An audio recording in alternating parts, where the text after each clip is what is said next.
Hello and welcome to the program. My name is Luke Hunt and this is another podcast for The Diplomat.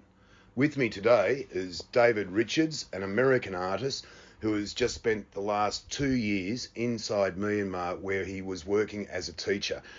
And he's got a few tales to tell about life with the junta. David, welcome to the program. Thank you. Let's go right back to the start. How did you wind up in Myanmar? And you were there for the coup. Take us through that. Okay, I was living here in Phnom Penh for 8 years, teaching advanced level English writing to university students, and I had been following a lot of the events that had been happening in Burma during that time.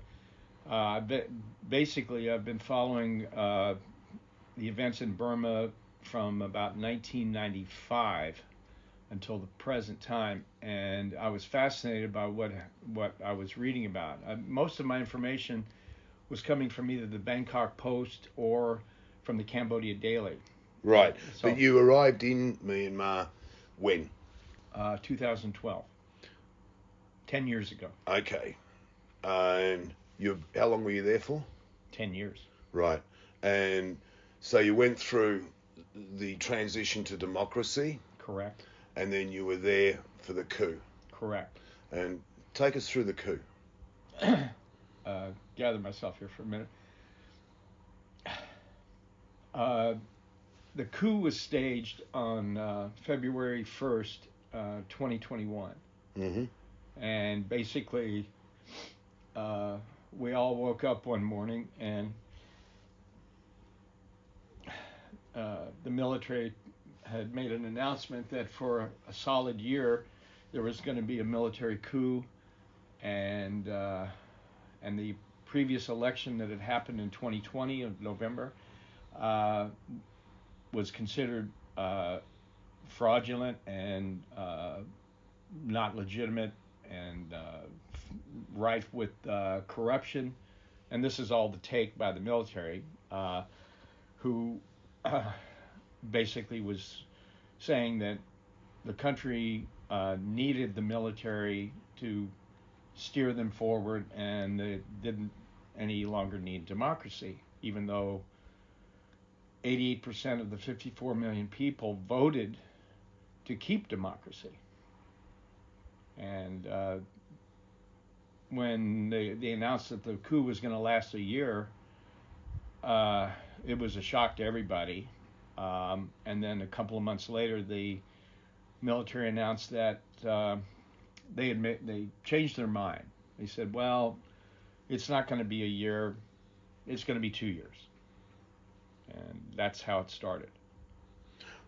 What did you see on the streets in those first few months? Massive protests. Protests like I've never seen before. We've seen protests around the world. We've seen protests in Hong Kong. We've seen protests in Cambodia. It's been going on for a long time. Now, what happened in Myanmar, I don't think anybody outside the junta would approve of it. It's been an ongoing, very nasty situation in a country that has been at civil war for a long time. And this civil war is obviously taking on a whole different hue. That's correct. That's correct. So let's just slowly go back to what you saw on the streets. As an American artist, you're an outsider, you're in there, and you're a witness to what happened to the local people of Myanmar after the junta seized power. So the first day that they announced this coup was February 1st, and there wasn't it was a shock to everybody on that day. It wasn't until the very next day that people started protesting.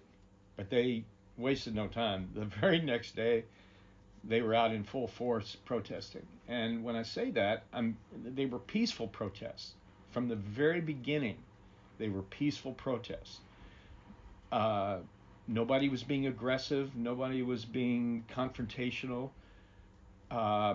There were healthcare workers out in full force in their uniforms, in the whatever clothing they normally wear to go to work. Some of them were like the women were wearing red skirts and white blouses, and there was a sea of thousands of these red skirts and white shirts that I saw, and that was just the tip of the iceberg. That very first day after the coup was announced, thousands and thousands of people took to the streets, and it was very moving to see this, to see the mobilization, to see the unity, and to see the spirit of the Burmese people that were basically saying, we don't accept this. Do you think the junta, the military, anticipated this response, the massive protests? Did that take them by surprise, or did they simply not care?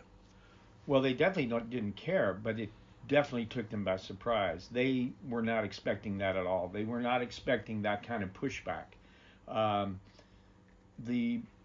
Because there was such an overwhelming majority of Burmese that had voted to keep democracy, there was serious pushback by all of those people because they felt like their vote had been taken away from them, and clearly it had been. So they stood up to the military and they basically said, look, you can't do this. What you're doing is wrong. It's criminal, and you don't deserve to get away with this. So they came out in massive numbers, and these numbers continued to grow. When I ride my bicycle all over Burma, and when I first rode down to the city center from where I lived, which is like 7 kilometers away, all the way to the city center, I was seeing massive protests of Burmese people marching with signs and slogans and all kinds of things to indicate that they were not in favor of this junta and this coup. So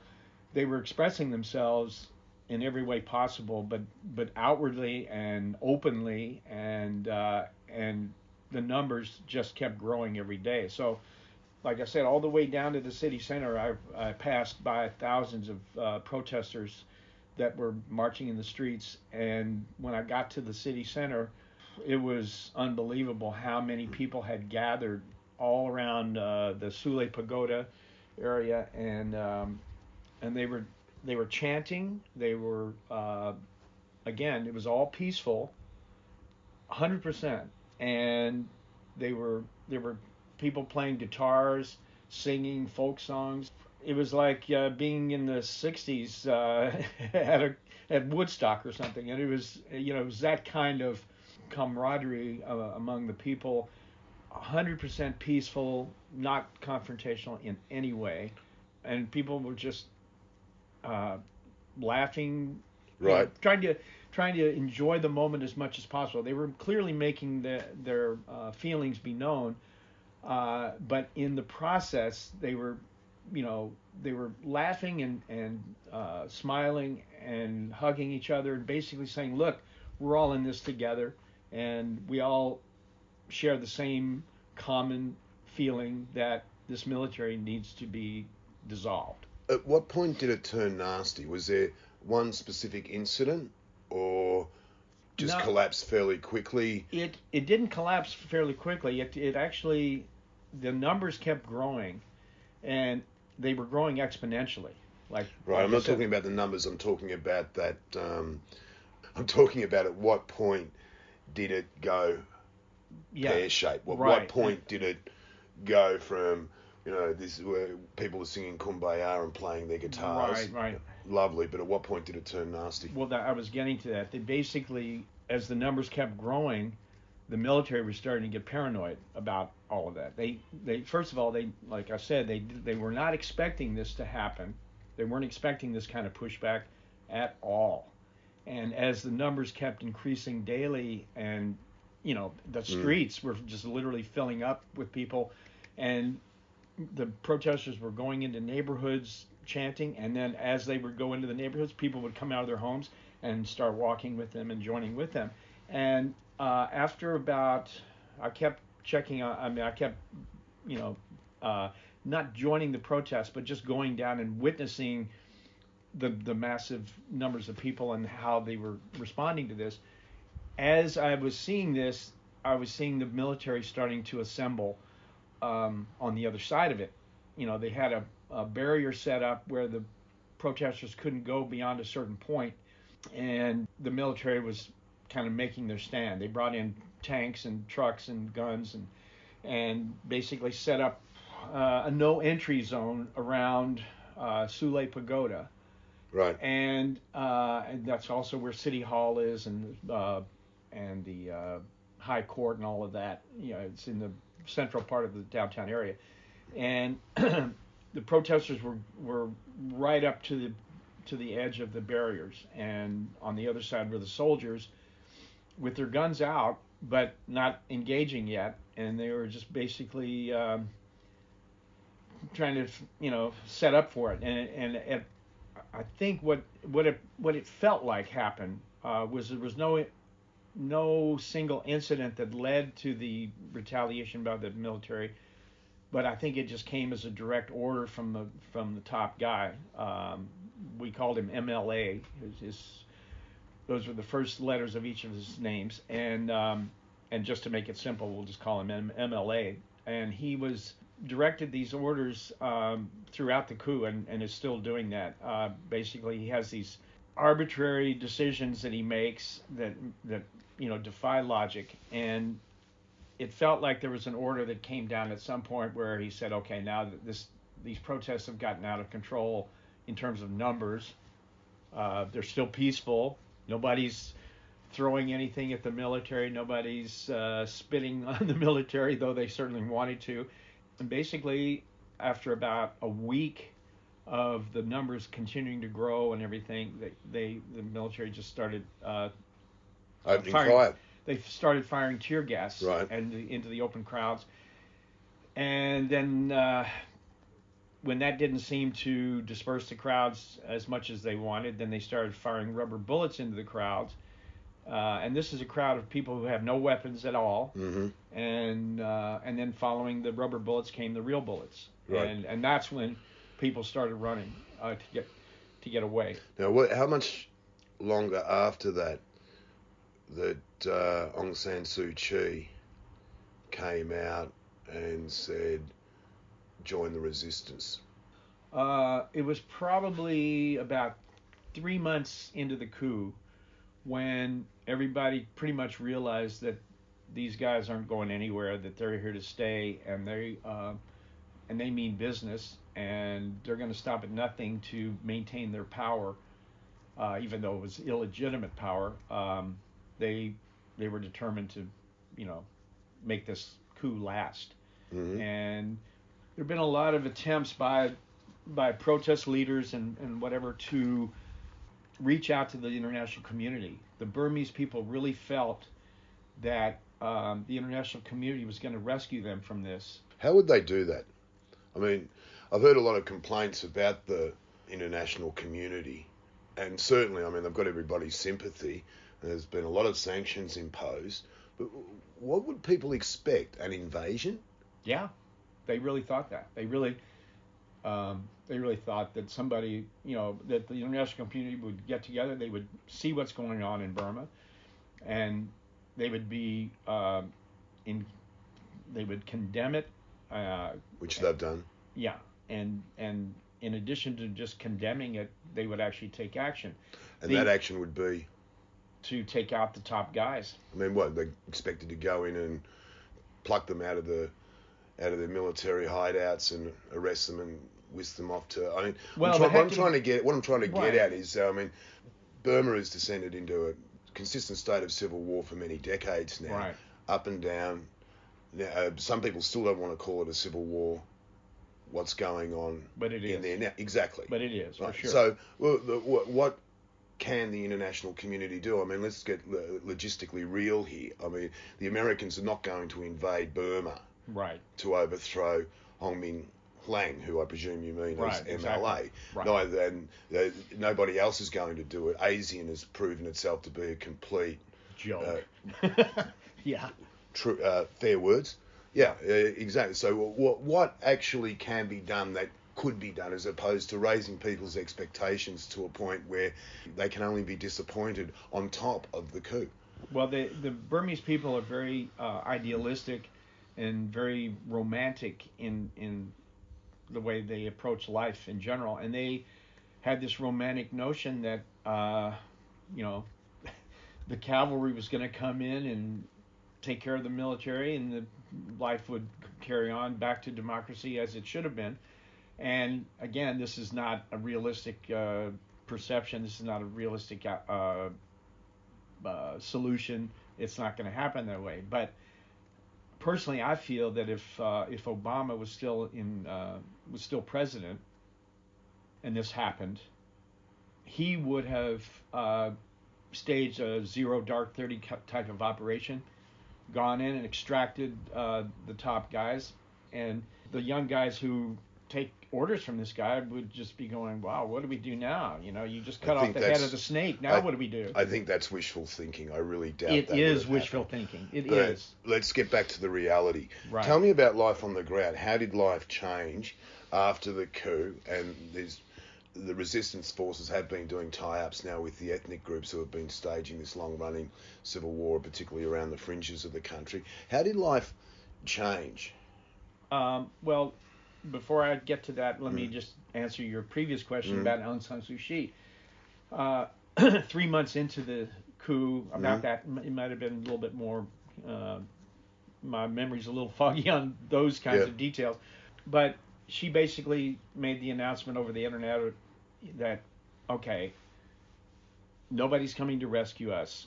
We've got to take the matters into our own hands. This is the only way we're going to, get anything done. If we have any chance at all, we have to do this ourselves. So take up arms, fight back, let the war begin, basically. And the war she was talking about was the war between the protesters, the resistance forces, and the military. And the amazing thing about that is that so many young people whose parents had been through the previous rule of military for 50 years, and their grandparents who had also been through that, these young people were willing to sacrifice everything, including their lives, to make sure that this military did not succeed.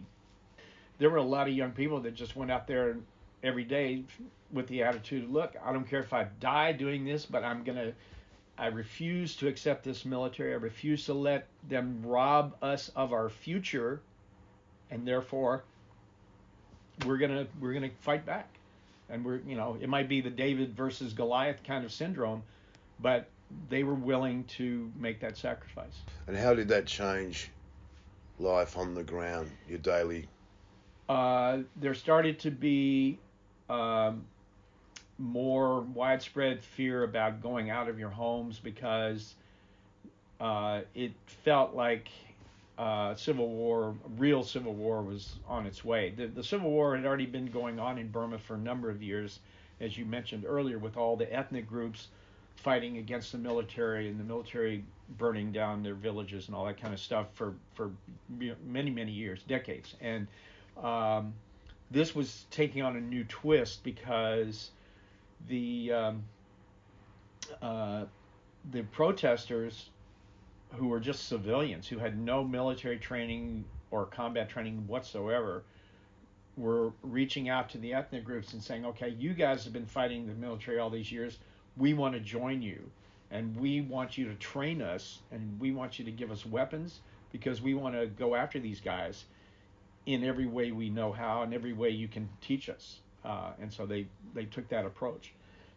And the ethnic groups embraced that and worked with them and trained a lot of people. And what started happening is, as these people started getting more skilled and knowing how to have some sort of attack against an enemy, they started making homemade bombs, and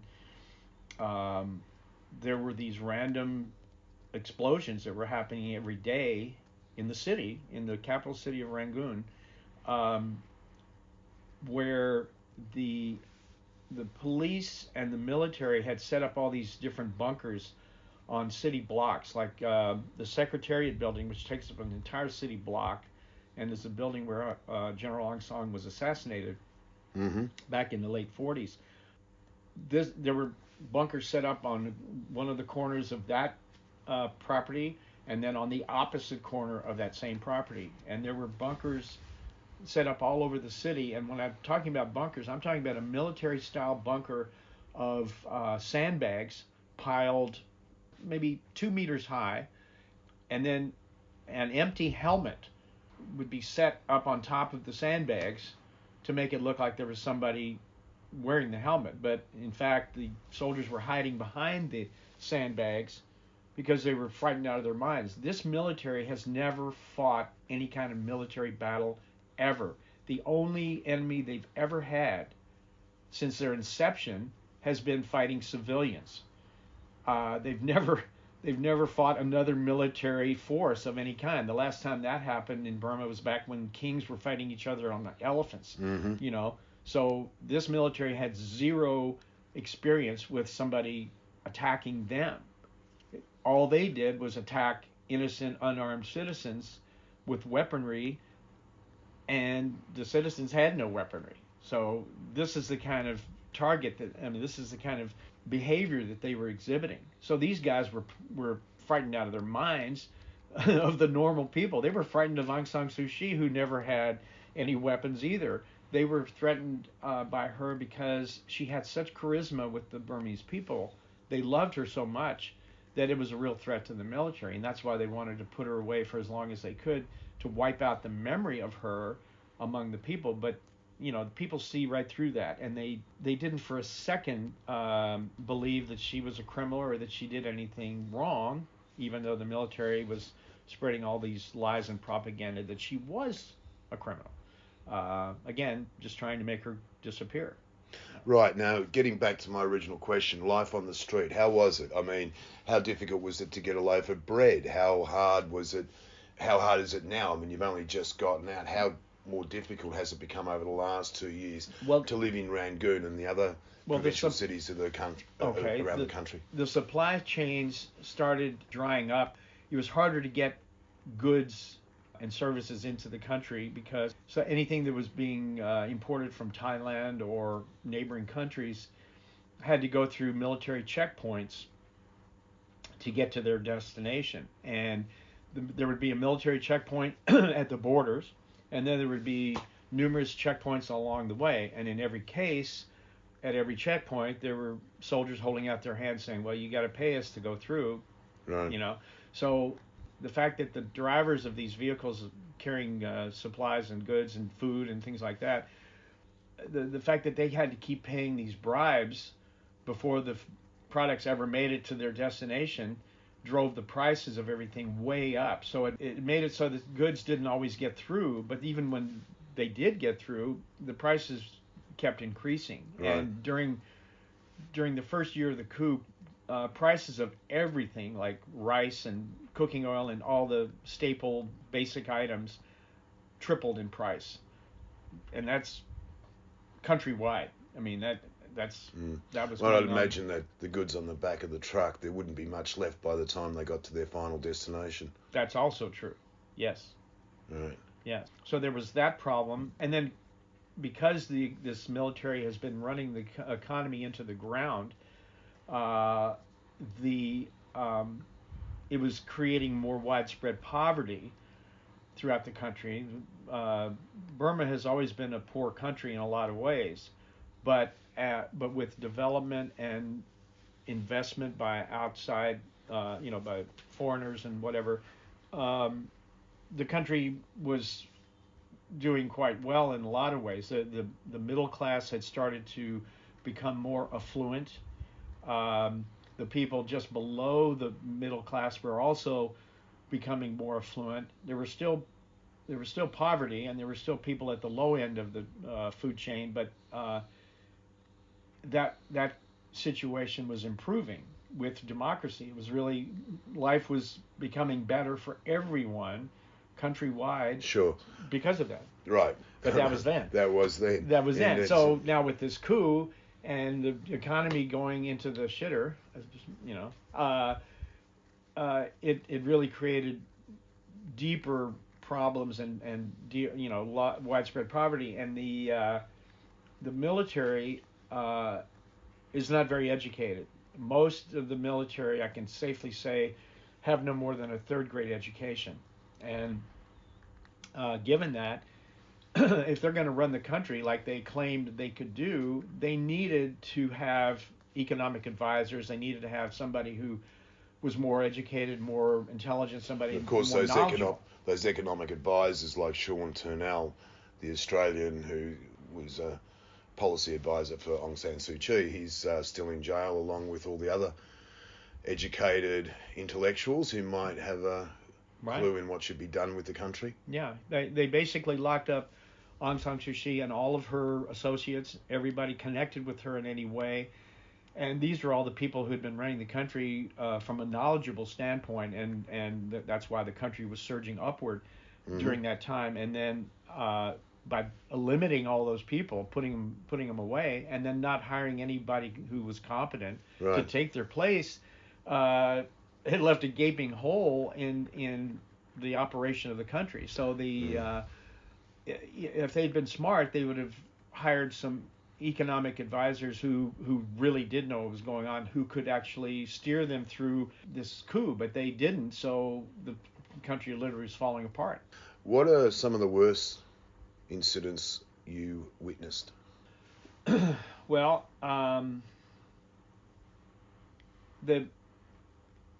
guess the most horrifying things that I witnessed were what my Burmese friends would either tell me about from their firsthand experience, or what they would show me on video or whatever from people who had taken the footage. So things that I saw on a daily basis that really had a permanent effect on me psychologically, and that I know had an effect on the Burmese people psychologically, was every single day hundreds of military trucks were fanned out all over the cities throughout the whole country, carrying 20 to 30 armed soldiers at all times, and the soldiers would be pointing their guns out of the front of the truck toward women and children that are just going to the market to buy food. They would point the guns out of the back of the truck just to be very menacing and trying to intimidate and spread fear. And even though I wasn't a target as a foreigner, they were not ever going to shoot a foreigner, because obviously that would create an international incident. I don't think they're frightened of international incidents, and foreigners have been locked up. And I'm not convinced that being a foreigner would have given you, a pass out. Right, and you're right. It did not give me a pass out. It absolutely didn't. We were not immune to anything the military wanted to do, but they did pretty much have a hands-off policy toward most foreigners. They didn't want us there. They wanted us out of there because they basically wanted to be able to contain the Burmese people in their own country, torture the hell out of them, and make them, have to deal with that, on a daily basis. And they knew that foreigners would be, to put it mildly, the foreigners would be disgusted with what's going on and would condemn them, and they didn't want any opposition at all. So there were times when I did get confronted by the military in a mild way, but it's still, they were trying to push my buttons for sure, and I didn't play into it. I didn't, I wanted to survive. I wanted to keep living, so I didn't, buy into there. I just would be polite to them and, carry on. What has happened in the country in the last 6 months? They established a new law a few months back where they basically said any investor or anybody bringing U.S. dollars into the country must exchange all of that money within 24 hours for local currency. And the local currency exchange rate on the black market was about 2020, about 2020, something like that, ratio. And But the fixed rate that the military had established was 1850. So anybody bringing money into the country had to exchange it within 24 hours at the fixed rate, whereas if they were able to keep the dollars and exchange it at the black market rate, they'd be benefiting much better. Investors would be thinking, well, why would I do that? If I'm going to lose money from the first day that I get there. I'm going to be losing money before I even open the doors of my business. So it basically scared off a lot of potential investors, because why would anybody in their right mind do that? No, I'd imagine the black market is flourishing at the moment. Yes, absolutely. Absolutely. That's helping people to make ends meet. It does help. It definitely helps. Right. What do you think should be done? Good question. Good question. I don't know. If I were going to speak in ideal terms, I'm not even going to do that. I guess because that's, again, it's fantasy world. For any suggestion I have would just be. You think there should be more sanctions? No, that's not, because that doesn't do any good. The military is being financed a lot by China, and they've also been getting weapons and money from China. For whatever reason, China seems to want to support this military coup. I'm not quite sure why, because on some levels I've been hearing that China doesn't like this, and it's creating a certain instability that disturbs China, because they want stability, because they want to be able to continue to develop rail lines and highways through Burma to get to India. Pipelines, all that stuff. Yeah. So, what do you think should be? What do you think? I don't know. I'm pretty much at a loss, because the only solutions I have are such idealistic ones. They're not realistic at all. Do you think the resistance, which is being formulated in conjunction with the ethnic armies, do you think they have a chance of overthrowing the junta at some point? As much as I'd like to believe they do have a chance, I don't think they do. I really don't think they do. There's just it's too. They're not enough of them. They're not strong enough, and the military is just. They do so much to cut you off at the knees. I mean, they're burning entire villages, burning people alive, burning livestock alive, and people are running out of their homes into the jungle for safety because their house is on fire. I understand the military has been torching villages. Obviously, it forces people to evacuate, to flee immediately, and then you have snipers waiting at the other end and popping off who they don't like. Absolutely. That's exactly what's happening. Yeah. And it's happening every day. And because they will not allow journalists into the country or out of the country, nobody can report this stuff. I mean, it needs to be reported. Do you think the West should be supplying more arms to the resistance? If they could, but how they certainly can, but I mean, it's whether or not they should, and it's whether or not logistically it's an issue. Well, but I would say that if we've established that the international community isn't going to do anything, and since that's the case, then the way that the international community could help is, yes, supply the resistance with as many arms as possible, heavy weaponry, tanks, whatever it takes. I'm serious. They can't do tanks. No, I know they can't. But I'm just saying, but whatever they can small arms, jungle warfare. Yeah, anything like that. It's bound to help, because it's like that. It's like an insect or a mosquito, just coming at you, and biting you, and then backing off, and then coming and biting you again.